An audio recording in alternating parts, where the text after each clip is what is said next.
On est à Paris, devant l'ambassade de Chine. Parce que depuis 14 ans maintenant, donc depuis 99 en Chine, les gens qui pratiquent la méditation Falun Gong, comme vous voyez là, sont arrêtés, torturés. Donc Falun, c'est la roue de la loi, et Dafa, Da c'est grand, et Fa c'est la loi, donc c'est la grande loi. Donc en fait c'est la grande loi de l'univers. Le Falun Gong est une discipline qui ressemble un petit peu à un Qigong ou un yoga chinois on pourrait dire. Ce sont des exercices, des positions un peu lentes qui font circuler les énergies dans le corps. On reste calme, on est proche de la terre. Et la terre, c'est la vie aussi. Et le Falun Dafa, c'est une croyance aussi, c'est une pratique spiritualité de l'école de Bouddha. Qui enseigne les trois valeurs, l'authenticité, la bienveillance, la tolérance, sont des valeurs traditionnelles. Avec la révolution culturelle et toutes les répressions politiques qu'il y a eu, les Chinois avaient une soif de retrouver leur tradition. J'ai obtenu cette méthode en France.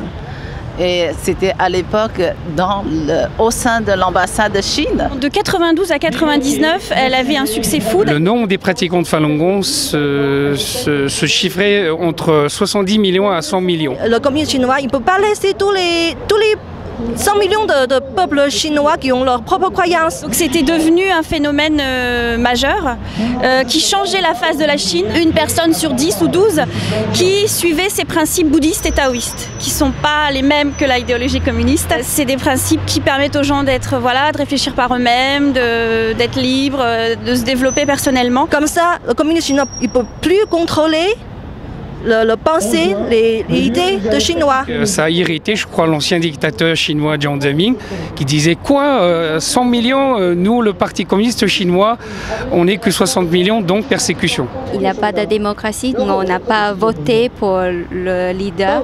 L'État voit comme si une menace, donc c'est pour juste sécuriser leur pouvoir. Les livres, vidéos, cassettes de Falun Gong ont été confisquées et détruites à grande échelle.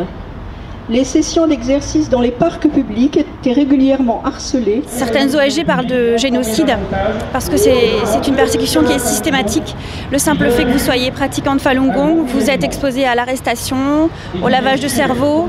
Donc c'est une chose inimaginable à croire pour les Occidentaux parce que rien que pour ça, on fait l'objet d'une persécution vraiment très ensanglantée, quoi.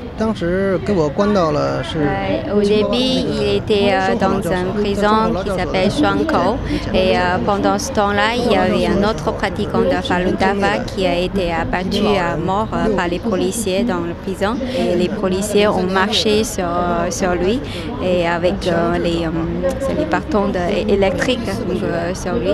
Un autre pratiquant de Falun Dafa a pris ses photos pendant il était dans l'état grave. Un jour, il a été pris du sang et ils ont analysé ses sangs. Quand elle était en prison, c'est juste à côté, en fait, c'est un centre qui fait les prélèvements d'organes sur les pratiquants vivants.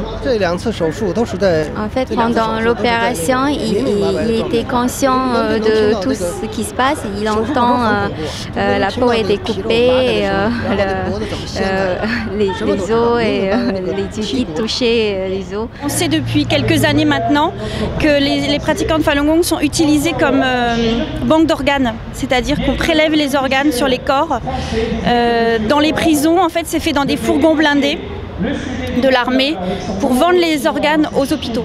Près de 3650 décès de pratiquants de Falun Gong sous les coups et la torture ont été vérifiés.